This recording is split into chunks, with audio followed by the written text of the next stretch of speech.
Assalamualaikum warahmatullahi wabarakatuh. Alhamdulillahilladzi khalaqal insana fi ahsani taqwim. Assalatu wassalamu ala rasul amin sayyidina wa maulana Muhammadin wa ala alihi wa ashabi ajma'in, amma ba'd. Qala rabbi shrah li sadri wa yassir li amri wahlul 'uqdatam min lisani yafqahu qawli. Qala ta'ala a'udzu billahi minasy syaithanir rajim. Bismillahirrahmanirrahim. Ya ayyuhalladzina amanu dzkurullaha dzikran katsira wasabbihuhu bukratan wa asila. Shadaqallahul azim.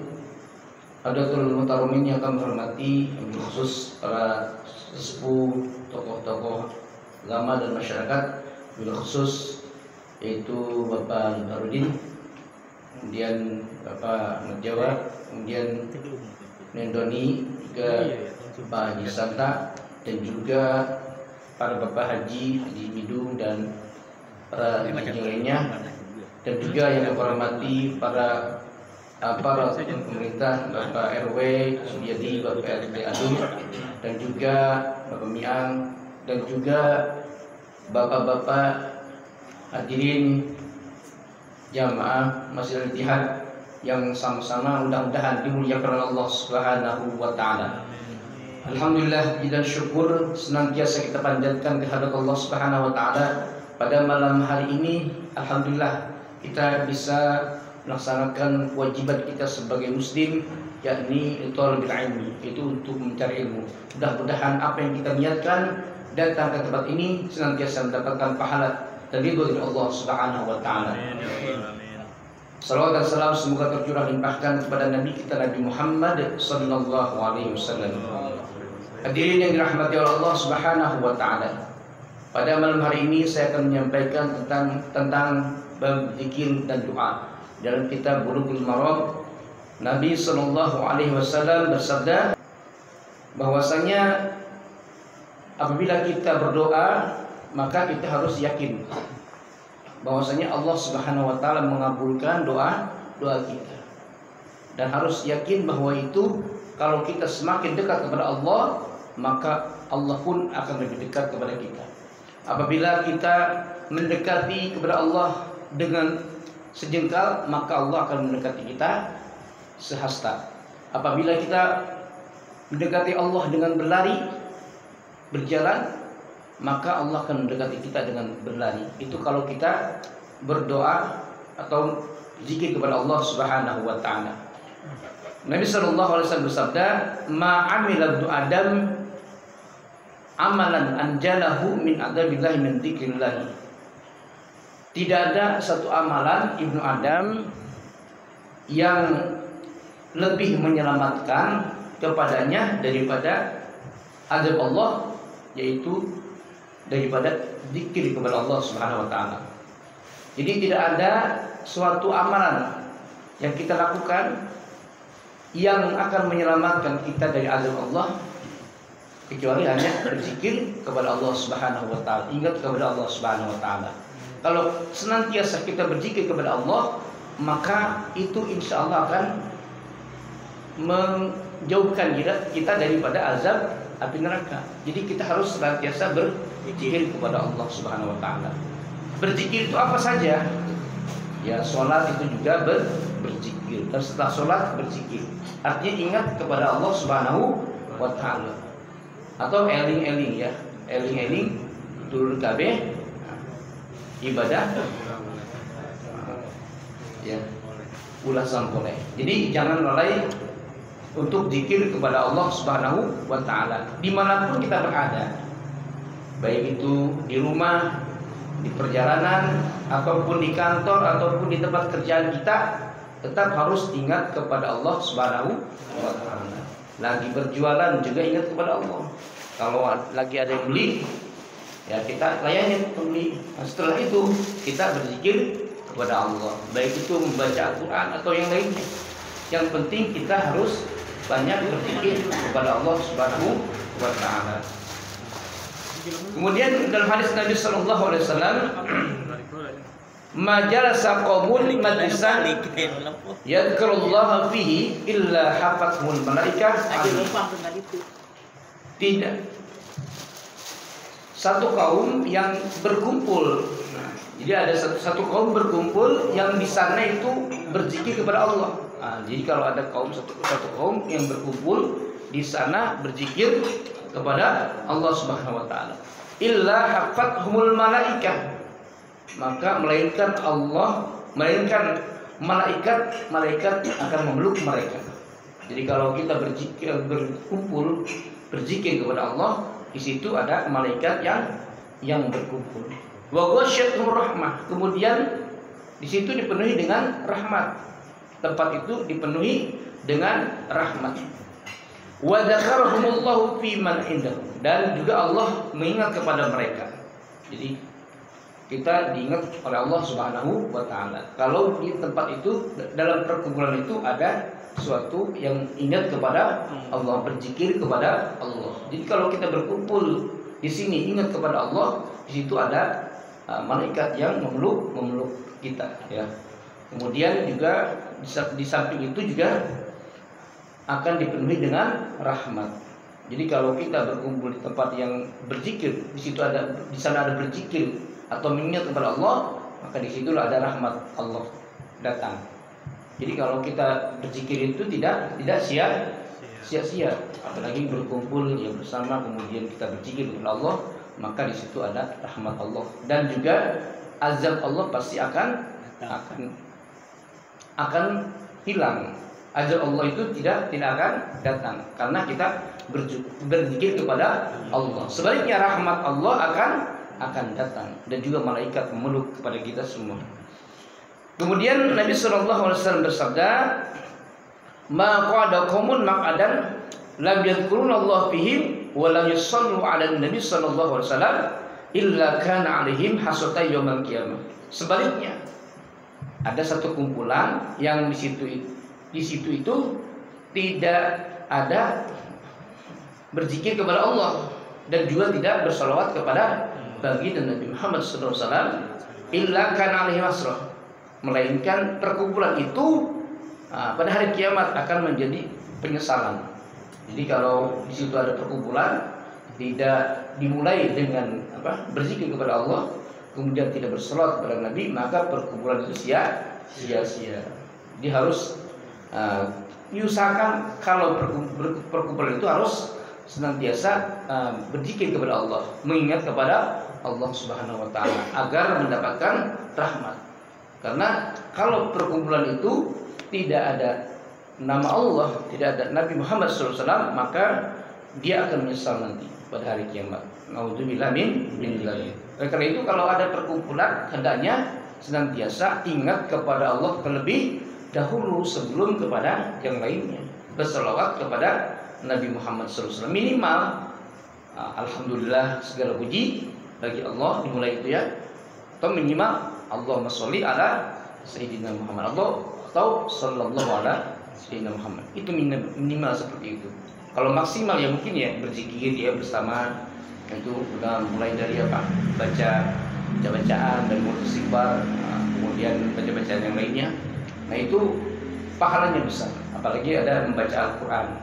Nah itu, jadi kalau ada perkumpulan yang di situ tidak ada menyebut nama Allah dan juga tidak bersalawat kepada baginda Nabi Muhammad SAW, maka di situ perkumpulannya sia-sia dan juga pada hari kiamat nanti akan menyesal. Kemudian Nabi SAW bersabda dari Ayyub Ansori radhiyallahu, Rasulullah SAW bersabda, "Man qala la ilaha illallah wahdahu la syarikalah, lahul mulku wa lahul hamdu wa huwa ala kulli syai'in qadir." 10 kali karena kaman a'taqa arba'ata anfus min walid Ismail. Maka apabila membaca itu la ilaha illallah wahdahu la syarikalah, lahul mulku wa lahul hamdu wa huwa ala kulli syai'in qadir, maka di situ 10 kali bacanya, bahkan 100 kali ya. 10 kali sampai 100 kali, maka dia seperti membebaskan budak ya, 4 jiwa dari waladi Ismail, dari keturunan Nabi Ismail. Masya Allah. Jadi kalau keturunan Ismail itu memang dimuliakan oleh Allah Subhanahu Wa Taala. Makanya kalau kita membaca La ilaha illallah wahdahu la syarikalah lahul mulku wa lahul hamdu wa ala kulli syai'in qadir, itu maka seperti membebaskan budak dari keturunan Nabi Ismail alaihissalam. Jadi kalau kita habis sholat kira-kira baca nggak ya? La ilaha illallah wahdahu la syarikalah 3 kali doang. Tambah nggak apa-apa. Kalau bareng-bareng nggak apa-apa ya 3 kali. Tapi untuk sendiri dilanjutkan sendiri boleh ya 10 kali. Itu ya. Jadi 10 kali. Karena kalau habis sholat jamaah kalau terlalu panjang 100 kali ya kasihan yang lainnya yang ada perluan. Jadi 100 kali kalau bisa ya. La ilaha illallah wa la syarika lahu mulku wa lahul hamdu wa ala kulli syai'in qadir. Itu pahalanya sangat besar sekali Pak, bagus sekali. La ilaha illallah. Makanya la ilaha illallah itu adalah merupakan ucapan yang memang diperintahkan oleh Allah Subhanahu wa taala dan Rasul. Kemudian hadis selanjutnya dari Abi Hurairah radhiyallahu anhu, qala Rasulullah sallallahu alaihi wasallam, Allahumma sholli wa sallim wa barik alaihi. Jadi kalau ada disebut nama-nama Nabi diusahakan kita bersolawat. Allahumma sholli wa sallim wa barik alaihi itu ya.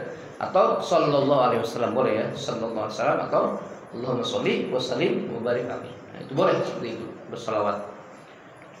Siapa orang yang mengucapkan ucapan subhanallah wa bihamdihi mi'ata marrah. Nah, ini bedanya. Jadi subhanallah wa bihamdihi sebanyak 100 kali. Subhanallah bihamdihi, subhanallah bihamdihi, 100 kali. Hatta khotoyahu, maka dihapuskan ya kesalahannya. Wa in kana mislu zabadil bahr, masyaallah. Sekalipun dosanya itu sebesar buih yang di lautan. Jadi sekalipun dosanya banyak sebuih di lautan, banyak nggak kalau buih di lautan Pak? Banyak ya. Nah, dosa kita kira-kira segitu nggak Pak? Aku aja Pak. Lebih ya. Lebih dosanya ya. Lebih nggak ngehitung ya. Saking banyaknya ngehitung gitu. Ngaku aja ngaku. Jadi kalau kita membaca atau mengucapkan subhanallah wa bihamdi sebanyak 100 kali, maka dosa kita akan diampuni oleh Allah Subhanahu wa taala walaupun dosanya sebesar buih di lautan. Muttafaqun alaih, hadis Bukhari dan Muslim. Jadi sahih ya. Jadi kalau kita mengucapkan subhanallah wa bihamdi itu 100 kali gitu. Baik pagi atau sore ya, pagi sore gitu ya. Nah, itu diampuni dosanya oleh Allah Subhanahu wa taala. Ya, jadi coba kita baca subhanallah wa bihamdi, subhanallah wa bihamdi. Nah, itu 100 kali. Nah, itu 100 kali dibaca ya. Itu subhanallah wa bihamdi. Itu diampuni dosa kita oleh Allah Subhanahu wa taala walaupun besarnya banyaknya yaitu buih di lautan. Itu saking besarnya pahala yaitu membaca subhanallah bihamdi. Kemudian Nabi sallallahu alaihi wasallam sabda juga, qala Rasulullah sallallahu alaihi wasallam, laqad qultu bi'adadi arba'ati kalimatin. Nah, ini ada tambahannya juga ada. Aku pernah mengucapkan dengan bilangan 4 kalimat. Lauz wuzinat bima kultu, seandainya ditimbang dengan apa yang aku ucapkan sejak hari ini, lawazituhunna, maka aku akan menimbangnya. Artinya pahalanya sangat besar kalau misalkan ditimbang gitu ya. Yaitu subhanallah bihamdi adada khalqi ya, tambahannya. Subhanallah adada khalqi wa ridha nafsi wa zinata arsy. Nah, coba subhanallah wa bihamdi, subhanallah wa bihamdi adada khalqi wa ridha nafsi wa zinata arsy. Nah, jadi 3 kali itu di pagi hari itu ucapkan subhanallah wa bihamdi adada khalqi wa ridho nafsi wa zinata arsy wa midada kalimati. Nah itu pahalanya sangat besar, tidak terhitung pahalanya. Apa enggak Pak? Apa ya? Subhanallah wa bihamdi adada khalqi wa ridho nafsi wa zinata arsy wa midada kalimati. Kalau nggak hafal nanti mungkin berapa hari kemudian hafal. Subhanallah bihamdi aja dulu. Subhanallah bihamdi juga pahalanya sangat besar sekali. Subhanallah wa bihamdi adada khalqi wa ridha nafsi wa zinata arsy wa midada kalimat. Itu adalah pahalanya sangat besar insya Allah Subhanahu wa taala. Nah, yang dirahmati Allah Subhanahu wa taala, maka ucapan-ucapan tadi yang kita ucapkan la ilaha illallah wahdahu la syarikalah lahul mulku wa lahul hamdu wa ala kulli syai'in qadir, itu kita amalkan setiap hari ya. Karena itu menghapuskan dosa kita ya. Paling sedikit 10 Pak, sedikit ya 10. Kalau paling banyak 100 gitu ya. 100 kali. Lebih boleh. 100 itu aja, itu 10 aja 100. 1000 boleh. Ya itu aja dulu segitu. 10 aja diamalkan kalau 10 aja 100. Dan itu selain diampun dosanya, insya Allah rezekinya akan bertambah. Ya kalau kita amalkan itu. Jadi selain kita dapat pahala dan dosa kita dihapuskan, kita baca subhanallah wa bihamdi la ilaha illallah wahdahu la syarikalah lahul mulku wa lahul hamdu wa ala kulli syai'in qadir sebanyak 10 kali, kemudian subhanallah bihamdi subhanallah sebanyak 100 kali. Nah, maka itu dosa kita diampuni oleh Allah Subhanahu wa taala. Kira-kira sampai di sini ini ya bisa ya diamalkan ya? Iya. Apa ditambah lagi? Nah, ya. Jadi sedikit tapi kita bisa diamalkan gitu untuk sehari-hari kita gitu ya. Sampai itu 3 kali itu. Kadang kebanyakan juga agak lingkaran. Ya. Habis sholat dibaca ya. Ya walaupun baca 3 kali. 3 kali, tapi kalau bagusnya 10 kali. Kalau untuk sendiri ya. Kalau untuk banyak barang ya 3 kali nggak apa-apa karena masing-masing punya kebutuhan ya. Masing-masing punya kelebihan. Nah itulah keutamaan berzikir kepada Allah Subhanahu Wa Taala. Karena Allah Subhanahu Wa Taala berfirman, hai orang yang beriman, berzikirlah kepada Allah di waktu pagi, di waktu petang. Jadi kita diperintahkan banyak-banyak berzikir kepada Allah Subhanahu wa taala. Jadi nggak ada istilah nganggur Pak, nggak ada. Pada istilah kebingungan apa, saya ngapain lagi ya gitu. Banyak yang perlu diamalkan gitu ya. Yang diperintahkan oleh Rasulullah SAW. Nah itu ya, itu kita belum amalkan.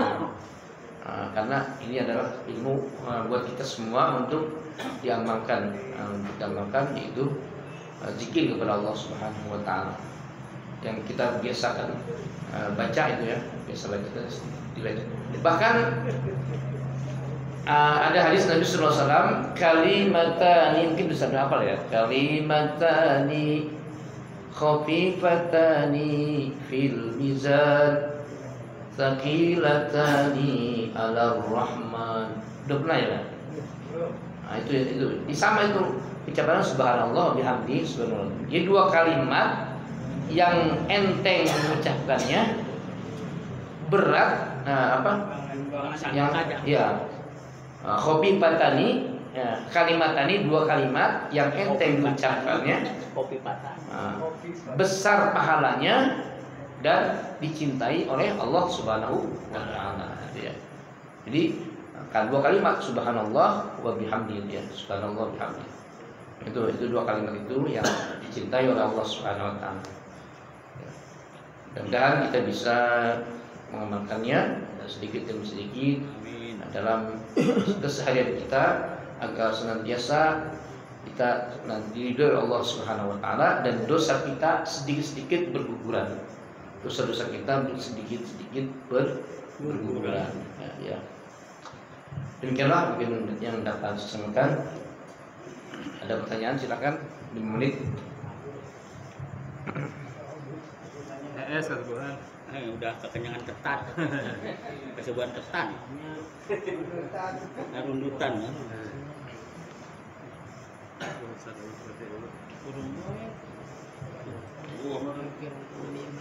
Baiklah, kalau demikianlah, kalau tidak ada semuanya mudah-mudahan sudah berpisah semua ya, sudah ngerti semua dan juga bisa diamalkan.